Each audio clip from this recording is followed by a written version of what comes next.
اسے مدینے کے مسلمانوں پر رحم آ گیا تھا، لیکن اس رحم نے بھی اسے مسرت دی تھی۔ یہ خون کی دشمنی تھی، یہ اس کے وقار کا مسئلہ تھا۔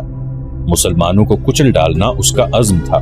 جنگ احد کے بہت دن بعد اسے پتا چلا تھا کہ جب مکہ میں قریش اپنا لشکر جمع کر رہے تھے تو اطلاع رسول کریم صلی اللہ علیہ وآلہ وسلم کو مل گئی تھی، اور جب یہ لشکر مدینے کے راستے میں تھا تو رسول خدا صلی اللہ علیہ وآلہ وسلم کو اس کی رفتار، پڑاؤ اور مدینے سے فاصلے کی اطلاعیں مسلسل ملتی رہی تھیں۔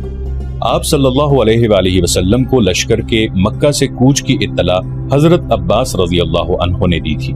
قریش کے اس لشکر نے مدینے سے کچھ میل دور کوہ احد کے قریب ایک ایسی جگہ کیمپ کیا تھا جو ہری بھری تھی اور وہاں پانی بھی تھا۔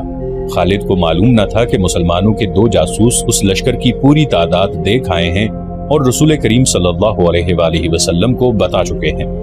21 مارچ 625 عیسوی کے روز رسول کریم صلی اللہ علیہ وآلہ وسلم نے اپنی فوج کو کوچ کا حکم دیا اور شیخین نامی ایک پہاڑی کے دامن میں جا کر خیمہ زن ہوئے۔ آپ صلی اللہ علیہ وآلہ وسلم کے ساتھ 1000 پیادہ مجاہدین تھے، جن میں سے 100 نے سروں پر زرہ پہن رکھی تھی۔ مجاہدین کے پاس صرف 2 گھوڑے تھے، جن میں سے ایک نبی کریم صلی اللہ علیہ وآلہ وسلم کے پاس تھا۔ اس موقع پر منافقین کے نفاق کا پہلا خطرناک مظاہرہ ہوا جو غداری کے مترادف تھا۔ مدینہ کے بعض ایسے لوگوں نے اسلام قبول کر لیا تھا جو دل سے مسلمان نہیں ہوئے تھے۔ انہیں رسول اللہ صلی اللہ علیہ وآلہ وسلم نے منافقین کہا تھا۔ کسی کے متعلق یہ معلوم کرنا کہ وہ سچا مسلمان ہے یا منافق بہت مشکل تھا۔ جب مجاہدین مدینہ سے شیخین کی پہاڑی کی طرف کوچ کرنے لگے تو ایک با اثر آدمی جس کا نام عبداللہ بن ابی تھا، رسول اکرم صلی اللہ علیہ وآلہ وسلم کے ساتھ اس بحث میں الجھ گیا کہ قریش کا لشکر 3 گنا ہے، اس لیے مدینہ سے باہر جا کر لڑنا نقصان دہ ہوگا۔ آپ صلی اللہ علیہ وآلہ وسلم نے مجاہدین کے دوسرے سرداروں سے رائے لی تو اکثریت نے یہ کہا کہ شہر سے باہر لڑنا زیادہ بہتر ہوگا۔ آپ صلی اللہ علیہ وآلہ وسلم عبداللہ بن ابی ہی کے ہم خیال تھے، لیکن آپ صلی اللہ علیہ وآلہ وسلم نے اکثریت کا فیصلہ ہی منظور فرمایا اور کوچ کا حکم دے دیا۔ عبداللہ بن ابی نے شہر سے باہر جانے سے انکار کر دیا۔ اس کے پیچھے ہٹنے کی دیر تھی کہ لشکر میں سے 300 آدمی پیچھے ہٹ گئے۔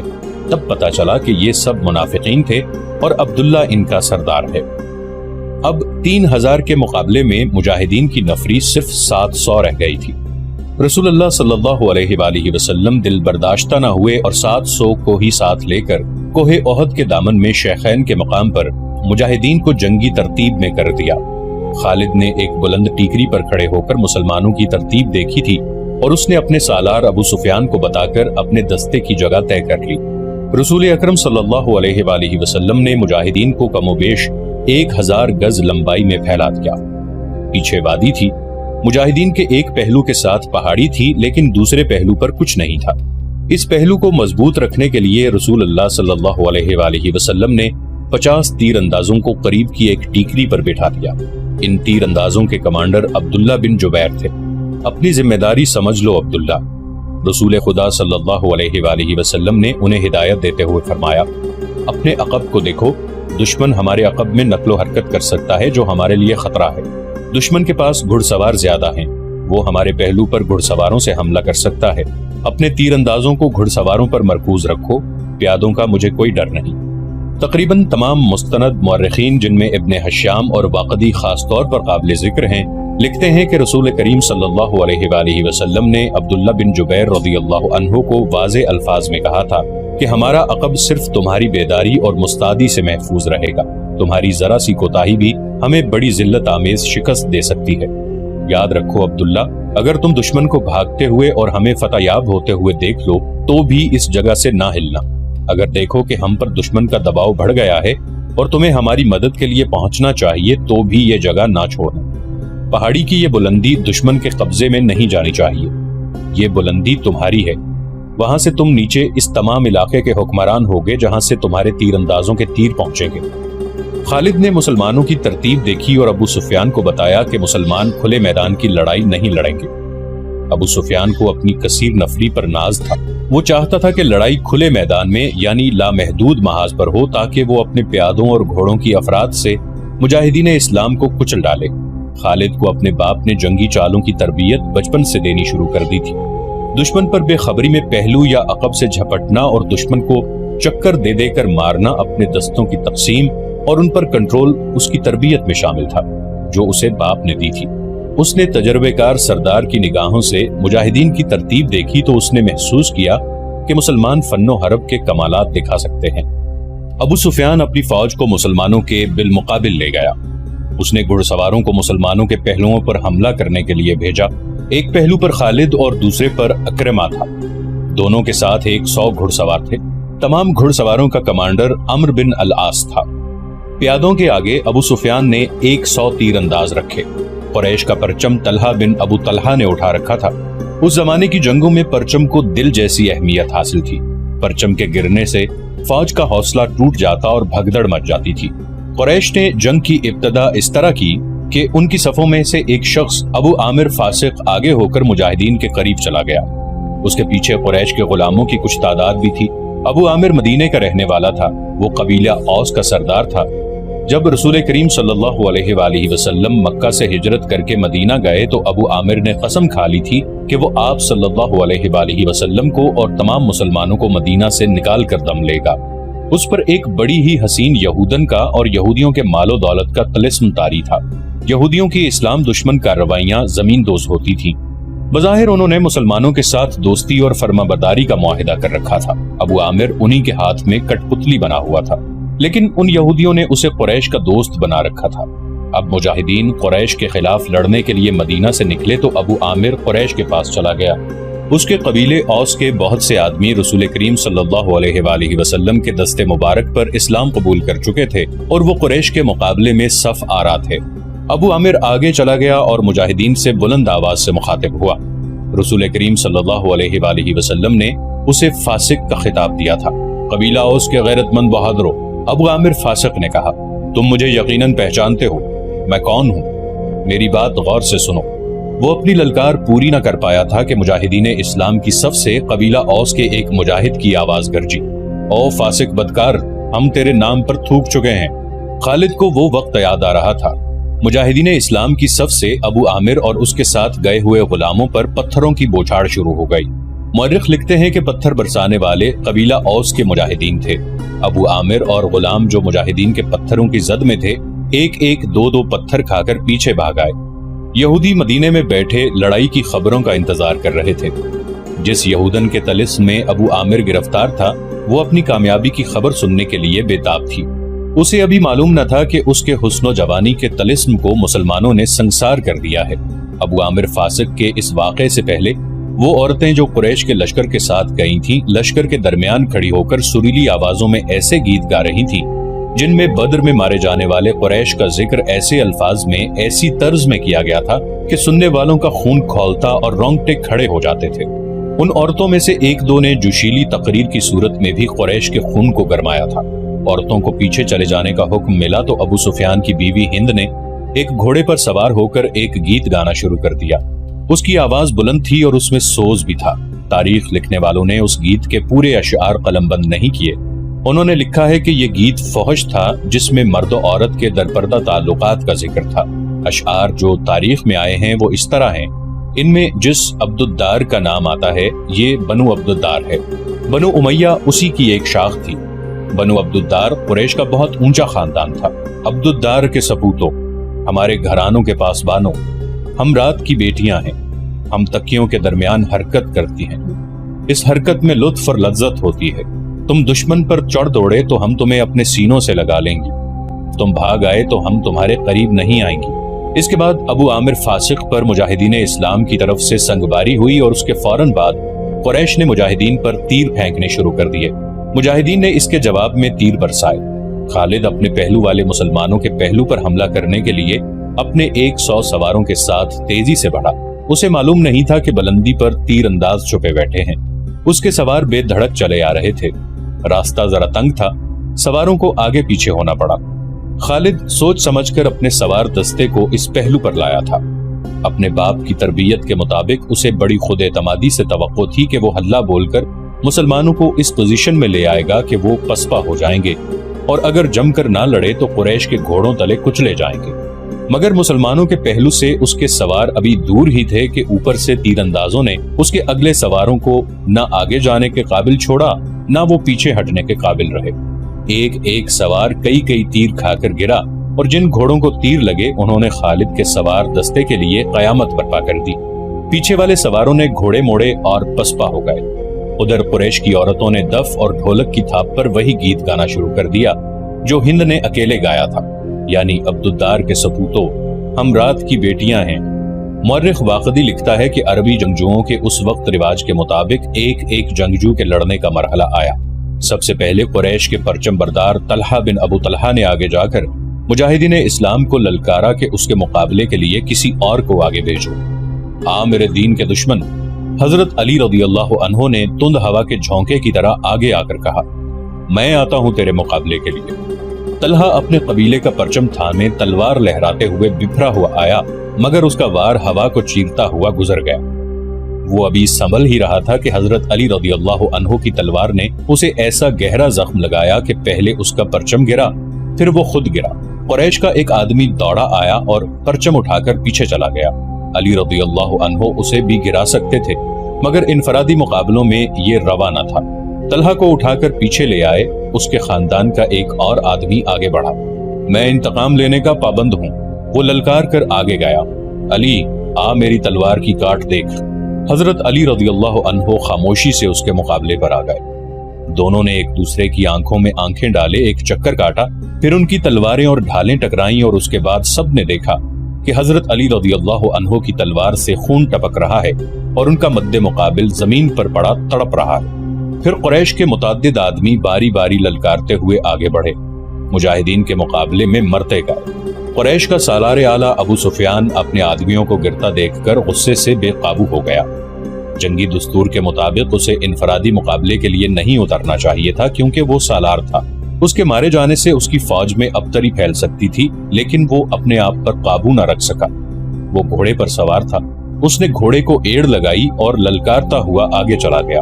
اس کی بیوی ہند نے اسے جاتے دیکھا تو اپنے اونٹ پر سوار ہو کر آگے چلی گئی اور بڑی بلند آواز سے وہی گیت گانے لگی جس کے اشعار یہ بھی تھے کہ تم بھاگ آئے تو ہم تمہیں اپنے قریب نہیں آنے دیں گی۔ ابو سفیان گھوڑے پر سوار تھا، لیکن اس کے مقابلے کے لیے جو مسلمان آگے آیا وہ پیادہ تھا۔ تاریخ اسے حنظلہ بن ابو عامر رضی اللہ عنہ کے نام سے یاد کرتی ہے۔ ابو سفیان کے ہاتھ میں لمبی برچھی تھی۔ کسی کو بھی توقع نہیں تھی کہ تلوار والا پیادہ برچھی والے گھڑ سوار سے زندہ بچ جائے گا۔ ابو سفیان کا گھوڑا حنظلہ رضی اللہ عنہ پر سرپٹ دوڑا آیا۔ ابو سفیان نے برچی تول کر پھر تاک کر ماری، لیکن حنظلہ رضی اللہ عنہ پھرتی سے ایک طرف ہو گئے۔ اس طرح 3 مرتبہ ہوا۔ تیسری مرتبہ ابو سفیان کا گھوڑا نکل گیا تو حنظلہ رضی اللہ عنہ نے اس کے پیچھے دوڑ لگائی۔ گھوڑا رک کر پیچھے کو مڑا تو حنظلہ رضی اللہ عنہ اس تک پہنچ چکے تھے۔ ابو سفیان اسے دیکھ نہ سکا۔ حنظلہ رضی اللہ عنہ نے گھوڑے کی اگلی ٹانگوں پر ایسا زوردار وار کیا کہ گھوڑا گر پڑا۔ ابو سفیان دوسری طرف گرا۔ حنظلہ رضی اللہ عنہ اس پر حملہ کرنے کو آگے بڑھے تو ابو سفیان گرے ہوئے گھوڑے کے ارد گرد دوڑ دوڑ کر اپنے آپ کو بچانے لگا، اور اس کے ساتھ ہی اس نے قریش کو مدد کے لیے پکارا۔ قریش کا ایک پیادہ دوڑا آیا۔ مسلمان اس غلط فہمی میں رہے کہ یہ آدمی ابو سفیان کو اپنے ساتھ لے جائے گا، لیکن اس نے بے اصولی کا مظاہرہ کیا۔ پیچھے سے حنظلہ رضی اللہ عنہ پر وار کر کے انہیں شہید کر دیا۔ ابو سفیان اپنی صفوں میں بھاگ گیا۔ آخری مقابلے کے لیے قریش کی طرف سے عبد الرحمن بن ابو بکر آیا۔ مورخ واقدی نے یہ واقعہ اس طرح بیان کیا ہے کہ عبد الرحمن بن ابو بکر کی للکار پر اس کے والد حضرت ابو بکر صدیق رضی اللہ عنہ، جو اسلام قبول کر کے رسول اللہ صلی اللہ علیہ وآلہ وسلم کے ساتھ تھے، تلوار نکال کر اپنے جوان بیٹے کے مقابلے کے لیے نکلے۔ آگے آ مسلمان باپ کے کافر فرزند، حضرت ابو بکر صدیق رضی اللہ عنہ نے للکار کر کہا۔ رسول کریم صلی اللہ علیہ وآلہ وسلم نے دیکھا کہ باپ بیٹا مقابلے پر اتر آئے ہیں، تو آپ صلی اللہ علیہ وآلہ وسلم نے دوڑ کر حضرت ابو بکر صدیق رضی اللہ عنہ کو روک لیا۔ فرمایا، تلوار نیام میں ڈالو ابو بکر۔ رسول کریم صلی اللہ علیہ وآلہ وسلم نے فرمایا اور ابو بکر صدیق رضی اللہ عنہ کو پیچھے لے گئے۔ خالد کو جنگ کا شور و غل اب بھی سنائی دے رہا تھا۔ وہ منظر اس کی آنکھوں نے اپنی پلکوں میں محفوظ کر رکھا تھا۔ انفرادی مقابلے ختم ہوتے ہی قریش نے مسلمانوں پر حلہ بول دیا۔ رسول اکرم صلی اللہ علیہ وآلہ وسلم نے احد کی پہاڑی کو اپنے عقب میں رکھا ہوا تھا، اس لیے مجاہدین اسلام کو عقبی حملے کا خطرہ نہیں تھا۔ آمنے سامنے کا معرکہ خونریز تھا۔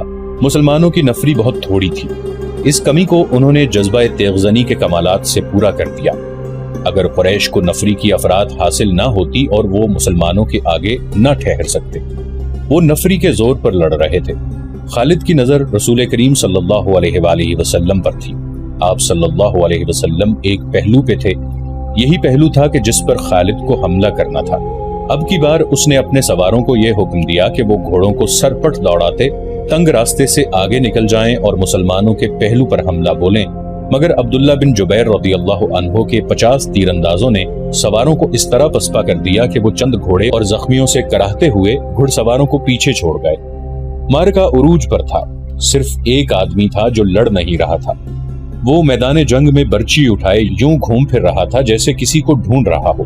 وہ وحشی بن حرب تھا۔ وہ حمزہ رضی اللہ عنہ کو ڈھونڈ رہا تھا۔ حمزہ رضی اللہ عنہ کو قتل کرنے کے لیے اس کے لیے 2 انعام تھے، ایک یہ کہ اس کا آقا اسے آزاد کر دے گا، اور دوسرا ابو سفیان کی بیوی ہند کے وہ زیورات جو اس نے پہن رکھے تھے۔ اسے حمزہ رضی اللہ عنہ نظر آ گئے۔ وہ قریش کے ایک آدمی سبا بن عبد العزا کی طرف بڑھ رہے تھے۔ عرب میں رواج تھا کہ ختنہ عورتیں کیا کرتی تھی۔ مورخ ابن حشام کے مطابق اسلام سے پہلے ہی عربوں میں ختنے کا رواج موجود تھا۔ حمزہ رضی اللہ عنہ نے جس سبا کو للکارا تھا اس کی ماں ختنہ کیا کرتی تھی۔ ختنہ کرنے والی کے بیٹے، حمزہ رضی اللہ عنہ نے اسے للکارا، ادھر آ اور مجھے آخری بار دیکھ لے۔ سبا بن عبد العزا حمزہ رضی اللہ عنہ کی طرف بڑھا۔ غصے سے اس کا چہرہ لال تھا۔ وہ تلوار اور ڈھال کی لڑائی کا ماہر تھا۔ حمزہ رضی اللہ عنہ بھی کچھ کم نہ تھے۔ دونوں ایک دوسرے کے قریب آئے اور ایک دوسرے پر وار کرنے لگے۔ دونوں کی ڈھالیں وار روک رہی تھی۔ وہ پینترے بدل بدل کر وار کرتے تھے، لیکن ڈھالیں تلواروں کے راستے میں آ جاتی تھی۔ اس وقت وحشی بن حرب جھکا ہوا آہستہ آہستہ ان کی طرف بڑھ رہا تھا۔ اسے زمین اور جھاڑیوں نے اوٹ دے رکھی تھی۔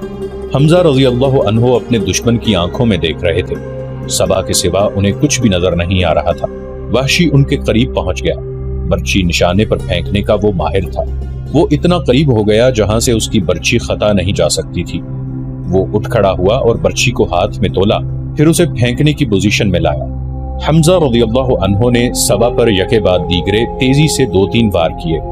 آخری وار ایسا پڑا کہ حمزہ رضی اللہ عنہ کی تلوار سبا کے پیٹ میں اتر گئی۔ حمزہ رضی اللہ عنہ نے تلوار اس کے پیٹ سے اس طرح نکالی کہ اس کا پیٹ اور زیادہ پھٹ گیا اور وہ حمزہ رضی اللہ عنہ کے قدموں میں گر پڑا۔ حمزہ رضی اللہ عنہ ابھی سنبھلے ہی تھے کہ وحشی نے ان پر پوری طاقت سے برچی پھینکی۔ فاصلہ بہت کم تھا۔ برچی حمزہ رضی اللہ عنہ کے پیٹ میں اتنی زیادہ اتر گئی کہ اس کی انی حمزہ رضی اللہ عنہ کی پیٹھ سے آگے نکل گئی۔ حمزہ رضی اللہ عنہ گرے نہیں۔ انہوں نے ادھر ادھر دیکھا، انہیں وحشی دکھائی دیا۔ حمزہ رضی اللہ عنہ برچھی اپنے جسم میں لیے ہوئے وحشی کی طرف بڑھے۔ وحشی جہاں کھڑا تھا وہیں کھڑا رہا۔ حمزہ رضی اللہ عنہ 4-5 قدم چل کر گر پڑے۔ وحشی ان کے جسم کو ہلتا جلتا دیکھتا رہا۔ جب جسم کی حرکت بند ہو گئی تو وحشی ان تک آیا۔ وہ شہید ہو چکے تھے۔ وحشی نے ان کے جسم سے برچھی نکال لی اور چلا گیا۔ اب وہ ہند اور اپنے آقا جبیر بن مطعم کو ڈھونڈنے لگا۔ خالد کو وہ معرکہ یاد آ رہا تھا اور اس کے دل پر بوجھ سا بڑھتا جا رہا تھا۔ اس کا گھوڑا چلا جا رہا تھا۔ وہ نشیبی جگہ سے گزر رہا تھا، اس لیے احد کی پہاڑی کی چوٹی اس کی نظروں سے اوجھل ہو گئی تھی۔ اسے اپنے قبیلے کی عورتیں یاد آئیں جو قریش اور ان کے اتحادی قبائل کو جوش دلا رہی تھی۔ خالد کو یاد آیا کہ وہ معرکے کا نظارہ کرنے کے لیے ایک بلند جگہ پر چڑھ گیا تھا۔ اسے مسلمان عورتیں نظر آئیں۔ مسلمان اپنے جن زخمیوں کو پیچھے لاتے تھے انہیں عورتیں سنبھال لیتی تھیں، ان کی مرہم پٹی کرتی اور انہیں پانی پلاتی۔ مسلمانوں کے ساتھ 14 عورتیں تھیں جن میں حضرت فاطمہ رضی اللہ عنہا بھی تھیں۔ پھر یوں ہوا کہ قلیل تعداد مجاہدین کثیر تعداد کفار پر غالب آ گئے۔ قریش کا پرچم بردار گرا تو کسی اور نے پرچم اٹھا لیا، وہ بھی گرا۔ پرچم کئی بار گرا۔ آخر میں ایک غلام نے پرچم اٹھا کر اونچا کیا لیکن وہ بھی مارا گیا۔ پھر مسلمانوں نے قریش کو پرچم اٹھانے کی مہلت نہ دی۔ قریش کے جذبے جواب دے گئے۔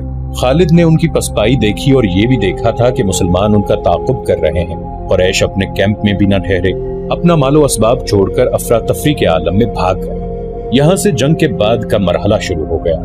مسلمانوں نے فتح کی خوشی میں اور انتقامی جذبے کے تحت قریش کے کیمپ کو لوٹنا شروع کر دیا۔ وہ فتح و نصرت کے نعرے لگا رہے تھے۔ قریش ایسے بوکھلا کے بھاگے کہ انہیں اپنی عورتوں کا بھی خیال نہ رہا۔ وہ پیدل بھاگی جا رہی تھی لیکن مسلمانوں نے ان کی طرف آنکھ اٹھا کر بھی نہ دیکھا۔ قریش کے گھڑسواروں کے ایک دستے کا کمانڈر اکرمہ اور دوسرے کا خالد تھا۔ انہوں نے مسلمانوں کے پہلوؤں پر حملہ کرنا تھا، مگر جنگ کا پانسا بری طرح پلٹ گیا تھا۔